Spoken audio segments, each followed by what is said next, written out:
And we're live. So this is Anthony Foster. This is the starting interview for the Alpha Project. And Anthony, do you want to introduce yourself? Do you want to tell us a little bit about yourself? Yes, I'm. Hi, Tina. I'm Anthony Foster. I'm from Preston, but born and bred Preston guy. Lived here most of my life, although I have travelled and spent time abroad over the years, and travelled many times through work. I'm in my 50s. I'm not going to give the exact age, but actually, I'm 53 now. So, a lot of experience in life. I've worked in the fitness industry pretty much up until recently for most of that period, so 30 years. So from way back in the early days, really. So that's been my mainstay. I joined Teenan's course, gym, Titan, probably 14 months ago, it would be. Oh, was it that long? Yeah, well, yeah.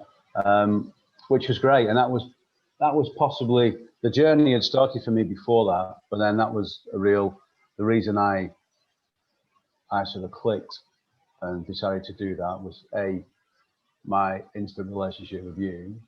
Secondly, was the fact that I wanted to be accountable, and I've never been accountable because I've worked out myself and done my diet plans and competed in sports and training and bodybuilding, etc. over the years, albeit quite a few years ago. Mm-hmm. But this was a new phase for me, a new level. I had a cardiac arrest about 20 months ago. So that was another reason why I had to start looking after myself. Because thinking back, I wasn't. I was a typical guy who thought I was indestructible, that I could, stay up till late and drink into the night or whatever, and at weekends. And although I was fairly fit, I had not a heart problem, but I had blocked arteries, which caused my heart to stop for 3 minutes. And only for that being here, where I am now, I probably wouldn't be here because I was with somebody at the time, and the ambulance was called and they saved the day for me. So you were very lucky. I remember you've told me that in the past, and I still can't get over that story. It's insane. Yeah, yeah. It's something I can go into later down the line with this because it's quite a good story. But yeah, but yeah, my heart stopped for over, I think it was about 3 minutes 30 or something. But I was in the back of an ambulance at the time, and the paramedics tried to revive me via the traditional route, which didn't work. It's quite a funny story because I have friends here and they're seeing the ambulance rock and what's going on. But of course, my heart had stopped and flatlined. But it was in a chargeable state. So fortunately, the defibrillator actually worked, and I was sprung back into life, thank God. So, and it was, a cloche, and I was rushed in the back of an ambulance at 110 miles an hour or something. The reason I know that is because my 2 friends followed the ambulance and they got told to slow down. You can't come the same speed as us, so they had to fall back. But obviously they were thinking what's going to happen anyway. But yeah, so that was a turning point, really, big turning point in my life, as you can imagine. The funny thing is, it's not been an instant reaction to. It's been a gradual thing for me in terms of learning from an experience and still trying to accept it, and still most days think, what's on the other side? I don't dwell on it. I don't get depressed by it. But you when you have a close call, I think because I never had to have open heart surgery, and I was quite lucky. I had stents fitted, and it was, if I'm honest, quite plain sailing, considering I'd been on the opposite side for a few minutes, maybe, or in between, whatever you sort of believe with life and death. But either way, there's an effect there, a psychological effect. And I think I'm still sort of working with that. And obviously want to get the best out of things. And hence, that's why I've signed up for this course with yourself, Tina. And to try and get something out of it. The mindset for me is the biggest thing we have. we don't use anywhere near what we're given as No. human beings. And I want to get the most out of it. And I'd like to be able to help other people at some point within the mental health mindset sort of arena, if you will. That's the secret passion of mine. The passion's started growing after the heart attack. Then with yourself at Titan, it kind of went to another level. And then unfortunately we had lockdown, but I've continued the learning process in the past 12 months to help me. I'm reading books, the usual things, watching videos, doing a few courses within the sort of mental health practitioner world. So it's potentially another avenue which I may be taking from now, basically going forward, that I can help other people and help that transition, which I think at the moment we need in this sort of the world we live in at the moment. Yeah, we certainly do. So would you say then that that's kind of almost like a year, 2 year, 3 year type plan that you're thinking of implementing? You want to get into working within the mental health realm? Yeah, absolutely. And I would say I'm probably, although I'm not actively doing the role or the job, I would say the build up to it is as important to get to where I am today. Great. So that's taken a while. It's not just been an instant decision where I thought I'm going to do that. I've actually, as often with these processes, I've worked up to it. I've thought about it. I've tried to make changes in my lifestyle. I had to a little bit because, clearly when you've been through not just a heart attack, but a cardiac arrest, which is very, very serious. You'd be foolish not to be looking at lifestyle, choice for lifestyle, etc. Just before we go ahead, I'm just going to jump back a little bit because before the heart attack, before all that happened, I mean, that was obviously a huge moment. But before that, what did your life look like beforehand? So even going right the way back, tell us a bit more about your work and your traveling. You mentioned traveling briefly. What kind of things did you do? Yeah, I travelled from being quite young, so I got into fitness, say in the 80s, and did the courses and stuff, and got myself qualified the best I could. But I ended up working in the Middle East for a while, so I went to Bahrain in the mid-90s. I managed a 5-star leisure complex there for the Arabs, which was very grand, very nice, a nice way of life, but big experience. It was before the real big boom of the Middle East, so there was still a lot of the old school type things going on there. That was a great experience, and then I got into sales of. So I used to operate clubs. So I used to manage gyms, set them up, staff them, train them, and then move on to the next one. And then I got into selling the equipment because I was always sort of hungry for money. I used to see these flashy salesmen coming in and with their Audi A4s and a suit on, and I thought I could do that. And I did that, and for a number of years was quite successful at it. And of course, the boom of the industry was at that period from probably the early noughties really all the way through. Yeah, the last 20 years has been huge for gyms. Yes, it's jumped massively. If I think back to the early days, the comparison to when I started and some of the gyms and the equipment and the difference in the equipment, it's incredible. The early live fitness machines and stuff like that. Yeah. I think CrossFit as well. Was it 2007 CrossFit launched? And I think that made huge waves because although CrossFit realistically was around a long time before Greg Glassman was around, the concepts and the training methods were around for a long time. Other sports have been using them. It's just basically strength and conditioning. Basically what he done is he packaged it all up and called it CrossFit, and then everybody wanted to do it. And it looked, I mean, don't get me wrong, it's fantastic. I love the sport. It's pretty amazing what those guys can do. But that changed the industry a lot, I think. Yeah, I agree. A lot of smaller gyms then after that. Yeah, it was very much for me because I trained in the old spit and sawdust gyms of the 80s, sort of late 80s, and so I remember what the machines were like. And to me, when I I did the course to be a trainer for CrossFit.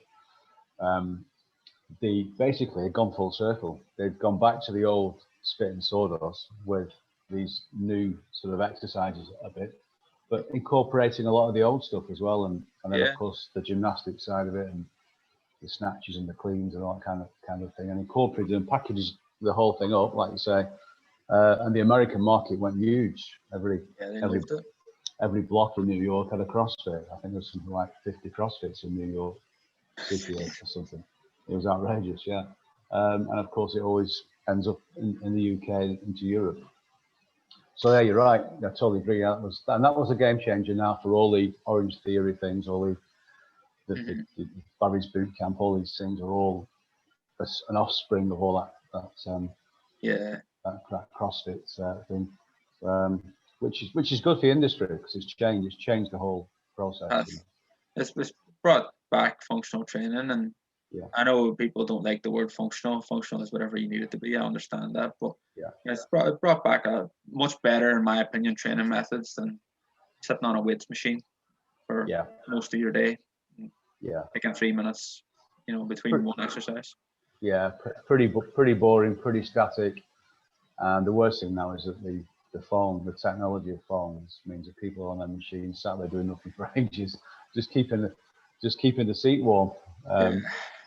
Which I quite often remind people that are you going to use that machine or what? Sort of sat there for ages texting somebody. So that's a downside to it. But you're right. It's the functionality has come back in. The getting people moving now, educating people to move, which is how it should be. And I mean, obviously, in the last probably 5 years, I've noticed a move towards gyms and exercise and mental health, and people are starting to make that connection a little bit better now. I mean, it's not like the science hasn't been around for a long time, but people are starting to connect the dots with mental health. And you mentioned that you're looking into mental health. How valuable do you think exercise is and routine and so on? Yeah. Do you feel like that's a big part of it? Yeah, I do, because I started training, just from my own experience, probably about 86, 87 maybe. So I was a teenager, thereabouts, just over. So I know for a fact in my life, and people train, of course it is, but it isn't like it is now. But without a doubt, the correlation of the two is massive, absolutely massive. And there's something about it. I mean, we know about the dopamine and all into all the brain side of things and how it affects us and what it releases and creates, etc. It's all positive stuff, which is what we need. So there's a massive, and exercise doesn't have to be in the gym. I think people have this thing that I don't want to get big and bulky. I don't want to be in the gym, especially females. And of course, it doesn't have to be in the gym. You can do stuff in the garden. You can do it at home. You can do it in the kitchen. You can get moving for 20 minutes without even touching a weight. A lot of people have this idea as well that it has to be exercise as such. There's nothing wrong with just playing a sport. The only problem I would say that you have to mitigate with sports is overuse. But people can, you can go play tennis, go and shoot around a basketball, or do whatever. You can do things. Throw a frisbee in the park. It doesn't have to be killer training sessions at home or anything. No, and it just that I find just doing that little, even 20 minutes mentally, just it sort of does something to your mind. It clears things. It sets you up. It brightens you up. You feel like you can take on the day, the week, the month, whatever, with a lot more clarity. And I think it improves the thought process. And we're all, especially now, we're all sort of in this bit of a capsule, aren't we? Where we can't do anything, we can't go anywhere. Or worse. Yeah, and therefore the mind works overtime, because this is an incredible piece of ingenuity. It's just the mind's an incredible thing, which we don't use anywhere near enough. But it can create a lot of barriers and blockages and create a lot of things. But you have to get out of your head every now and then too, and I think exercise is definitely the way to do that. Yeah. Get out of your own brain for a little bit. Yeah. So let's say, I don't want to put you under too much pressure here, but say a year down the line, where do you see yourself a year down the line? What would you like to be doing? What would you like to be? How would your life look? In the future, Mhm. yeah. I mean, I've set myself up online with online business services, etc. So I've been doing that now for probably 12 months at least. I've actually used the lockdowns to do that, which because that gives me flexibility and freedom going forward, which is important to me because I'm a bit of a free spirit and I like to do what I want to do basically within reason. So I see myself in the next few years continuing that process, building that side of business, but also building the mental health experience, because I just think that's a big interest in, and I'd like to be in a situation where I could help other people, be that within corporate facilities or doing something online. I haven't quite decided. It will definitely involve the mindset process. I think that's pretty certain. But yeah, I think the next 3 to 5 years is how I process things. I think any longer than 5 years, you can't say. 3 years is a good figure to give you, because 3 years soon passes, but it's achievable and attainable, and you can make a plan for 3 years. So I tend to do that sort of 0 to 5, 0 to 3 and 3 to 5.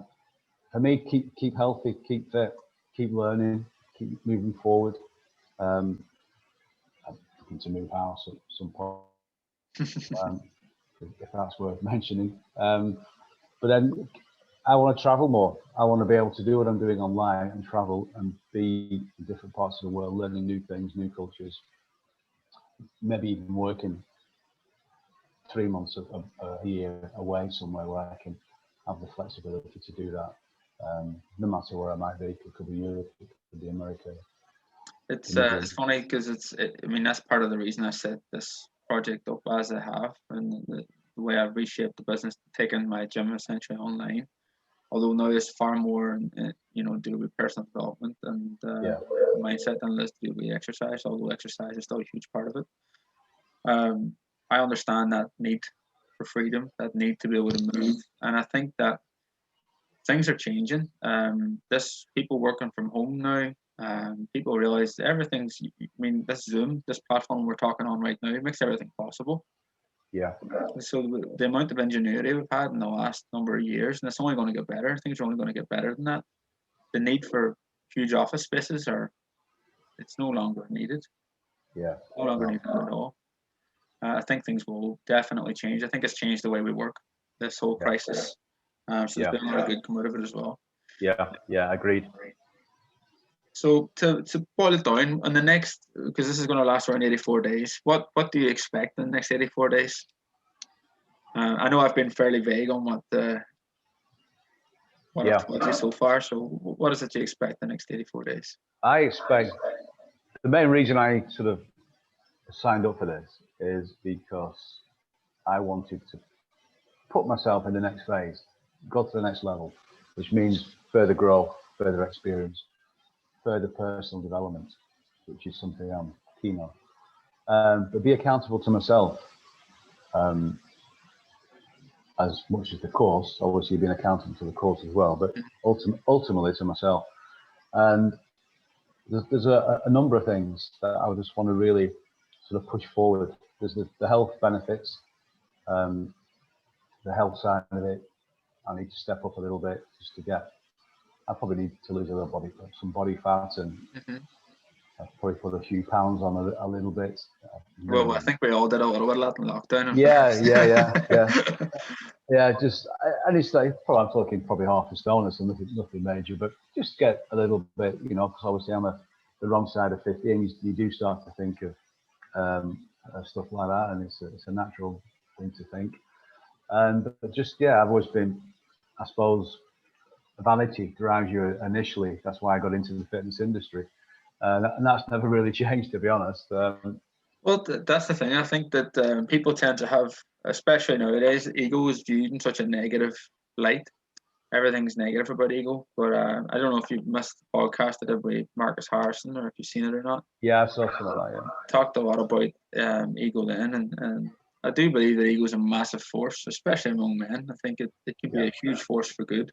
It can be a huge force for change in your life, for the better, obviously. And if it's used the right way, it's a weapon, really, when it's used the right way.